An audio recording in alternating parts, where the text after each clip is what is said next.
Pernah kepikiran gak sih, di saat timnas Indonesia lagi fokus menatap pertandingan penting, tiba-tiba malah muncul tuduhan yang bikin suasana makin panas? Padahal Garuda baru saja menyelesaikan persiapan terakhir di Thailand untuk menghadapi Timor Leste. Tapi bukannya sepi dari drama, justru rival mulai melontarkan tudingan yang bikin banyak orang geleng-geleng kepala. Nah, sebenarnya apa yang terjadi? Sok atuh, kita bahas sampai tuntas. Skuad Garuda kini benar-benar fokus menghadapi laga kontra Timor Leste. Di atas kertas memang Indonesia lebih diunggulkan. Tapi sepak bola itu nggak pernah bisa ditebak. Tim yang dianggap lemah bisa saja memberi kejutan kalau lawannya lengah. Makanya John Hartman sama sekali nggak mau anak asuhnya terlena. Targetnya memang 3 poin. Tapi yang lebih penting adalah menjaga fokus dan terus berkembang dari pertandingan sebelumnya. Apalagi setelah laga melawan Timor Leste, sudah ada Vietnam yang menunggu. Nah, itu baru ujian sesungguhnya. Meski Indonesia menang telak 5-1 atas Kamboja di laga pembuka, ternyata John Hartman belum benar-benar puas. 1 gol yang bersarang ke gawang Indonesia tetap jadi catatan serius. Buat sang pelatih, kemenangan besar bukan alasan untuk cepat puas. Yang dia inginkan adalah permainan yang semakin solid dan kalau bisa menang tanpa kebobolan. Yang bikin lucu, waktu ditanya soal apakah bakal ada rotasi pemain, jawabannya malah bikin semua orang penasaran. Dia cuma tersenyum dan bilang, biarkan saja semua orang menebak sendiri siapa yang akan jadi starter. Wah, eta maneh. Pak John ternyata jago juga bikin publik penasaran. Menurutnya setiap pertandingan berbeda. Timor Leste juga terus berkembang selama turnamen berlangsung. Mereka mulai memahami ritme permainan dan bakal tampil lebih berbahaya dibanding laga sebelumnya. Jadi Indonesia sama sekali tidak boleh meremehkan lawan. Namun ketika persiapan timnas sedang berjalan, tiba-tiba muncul drama baru. Media Vietnam kembali membuat pemberitaan yang langsung ramai dibahas. Salah satu media di sana menuding Indonesia mendapat keuntungan besar setelah AFC mengubah jadwal kompetisi antar klub Asia musim 2026 hingga 2027.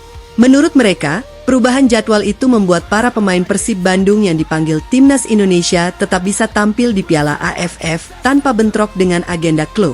Sementara di Vietnam, beberapa pemain mereka justru harus kembali ke klub karena jadwal Liga Champions Asia, sehingga tidak bisa memperkuat tim nasional. Dari sudut pandang mereka memang terlihat menguntungkan Indonesia. Tapi apakah itu berarti Indonesia meminta perlakuan khusus? Nah, disinilah perdebatan mulai melebar. Faktanya, Indonesia juga masih kehilangan banyak pemain yang bermain di Eropa karena berbagai alasan dan jadwal. Jadi kalau dibilang Indonesia mendapat keuntungan sepihak, tentu masih bisa diperdebatkan. John Hartman sendiri memilih tidak ikut larut dalam polemik. Alih-alih sibuk membalas tudingan, dia lebih memilih fokus mempersiapkan tim. Baginya, energi lebih baik digunakan untuk meningkatkan performa pemain daripada meladeni perang opini. Main di lapangan jauh lebih penting daripada sibuk perang komentar. Bek senior Jordi Amat juga menegaskan kalau seluruh pemain sangat siap menghadapi Timor Leste.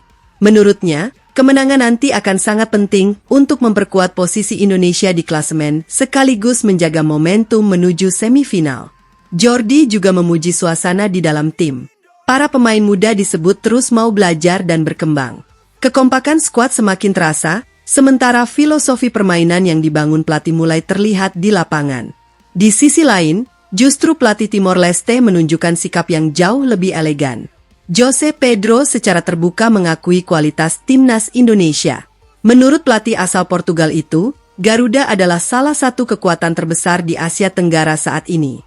Dia sadar betul kalau timnya akan menghadapi tantangan yang sangat berat. Karena itu Timor Leste datang dengan persiapan matang dan strategi khusus agar bisa memberikan perlawanan terbaik. Walaupun mengakui peluang timnya tidak sebesar Indonesia, Jose Pedro tetap optimistis anak asuhnya akan tampil habis-habisan. Nah, ini baru namanya sportivitas.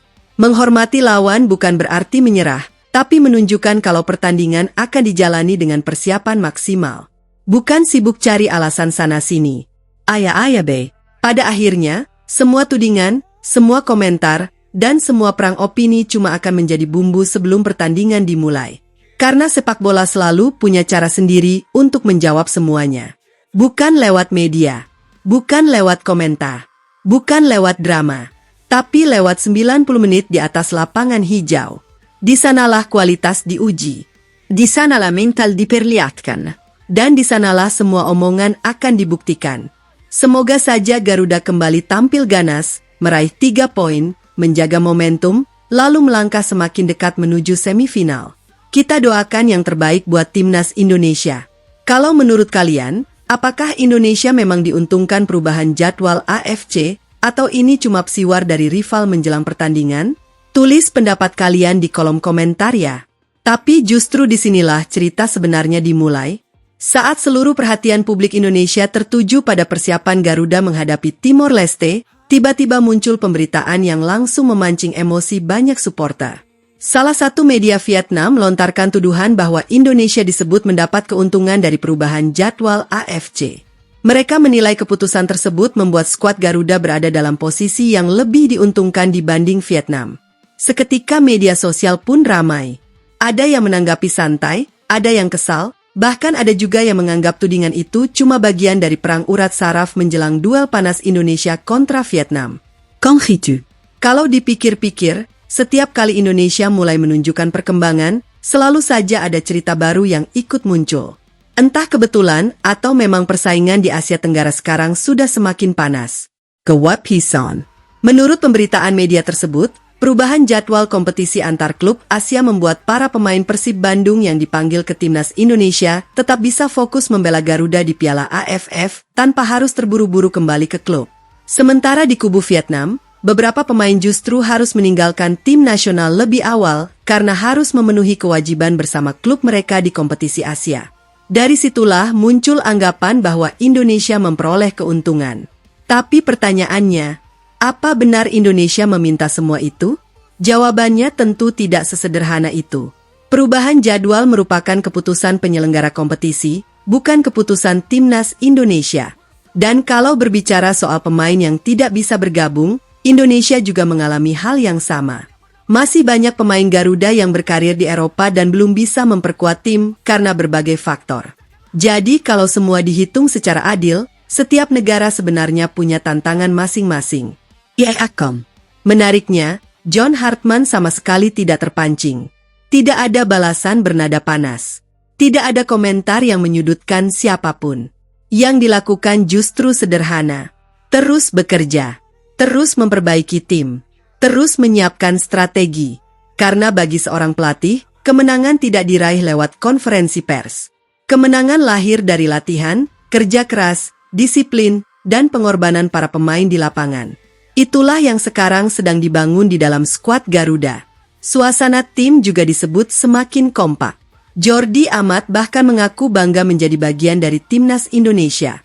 Menurutnya, para pemain muda memiliki semangat belajar yang luar biasa. Mereka mau mendengar, mau berkembang, dan mau berjuang demi lambang Garuda di dada. Kalimat sederhana itu sebenarnya punya makna yang sangat besar. Sebab tim yang kuat bukan hanya soal kualitas individu, tetapi soal rasa percaya satu sama lain. Soal mau berlari untuk rekan setim. Soal rela berkorban demi satu tujuan. Dan itulah yang mulai terlihat dari timnas Indonesia saat ini. Di sisi lain, pelatih Timor Leste, Jose Pedro, justru menunjukkan sikap yang mendapat banyak apresiasi. Dia tidak mencari-cari alasan, tidak membuat kontroversi, tidak mencoba memainkan perang psikologis. Sebaliknya, dia mengakui bahwa Indonesia adalah salah satu tim terbaik di Asia Tenggara dan layak dihormati. Meski sadar peluang timnya tidak besar, Jose Pedro tetap percaya anak asuhnya akan memberikan perlawanan terbaik sampai peluit panjang berbunyi. Nah, inilah indahnya sepak bola. Persaingan boleh sengit, rivalitas boleh membara, tetapi rasa hormat kepada lawan tetap harus dijaga. Karena pada akhirnya, sepak bola tidak pernah ditentukan oleh siapa yang paling banyak berbicara. Bukan oleh siapa yang paling sering membuat tuduhan. Bukan pula oleh siapa yang paling ramai di media sosial. Sepak bola selalu memberikan panggung kepada mereka yang mampu membuktikan kualitasnya di atas rumput hijau. 90 menit pertandingan akan menjadi jawaban dari semua perdebatan. Tidak ada tempat untuk alasan. Tidak ada ruang untuk drama. Yang ada hanya kerja keras, mental baja, dan keberanian memperjuangkan lambang negara. Jadi sekarang semua mata tertuju kepada Garuda. Mampukah Indonesia kembali meraih 3 poin? Mampukah lini depan kembali tampil tajam? Dan mampukah pertahanan Garuda tampil lebih kokoh tanpa memberi celah sedikit pun?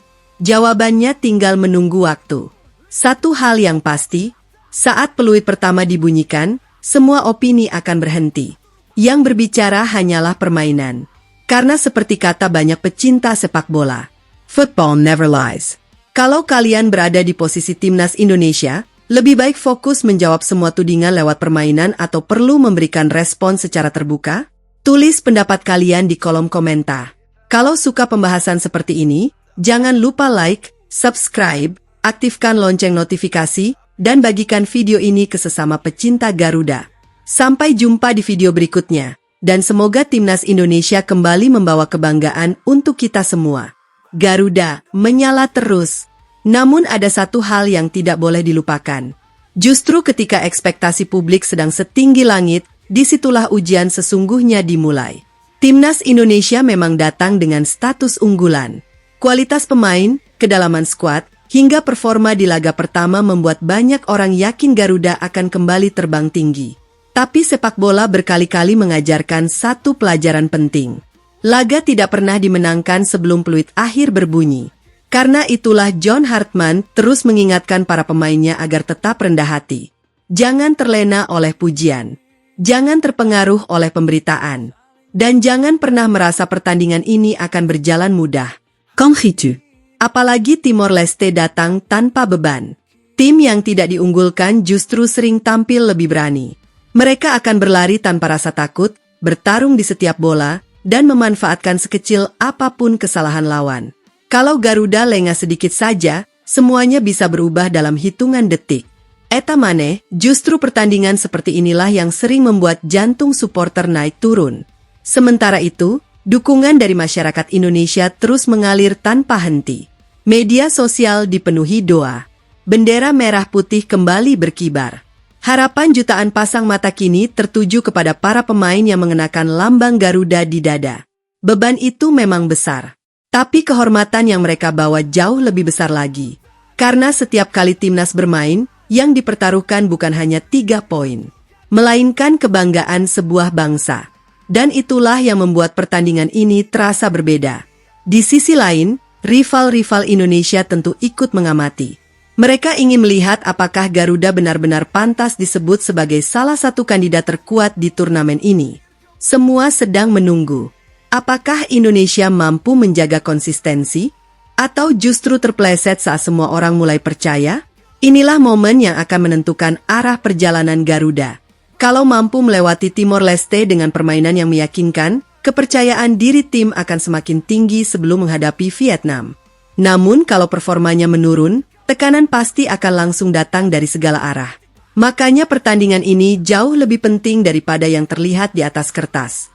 Bukan sekadar mencari kemenangan, tetapi mengirim pesan kepada semua pesaing. Bahwa Indonesia datang bukan hanya untuk meramaikan turnamen. Garuda datang untuk menjadi juara. Gawat pisan kalau mental seperti ini benar-benar sudah menyatu di dalam skuad. Karena tim yang lapar akan kemenangan selalu menjadi lawan paling berbahaya. Dan satu hal lagi yang membuat banyak supporter optimistis. Atmosfer di ruang ganti timnas kabarnya sedang sangat positif. Pemain senior membimbing pemain muda. Pemain muda tampil tanpa rasa takut. Semua bekerja untuk tujuan yang sama. Tidak ada ego. Tidak ada pemain yang merasa lebih besar daripada tim. Kalau kebersamaan seperti ini terus terjaga, bukan tidak mungkin Garuda akan semakin sulit dihentikan.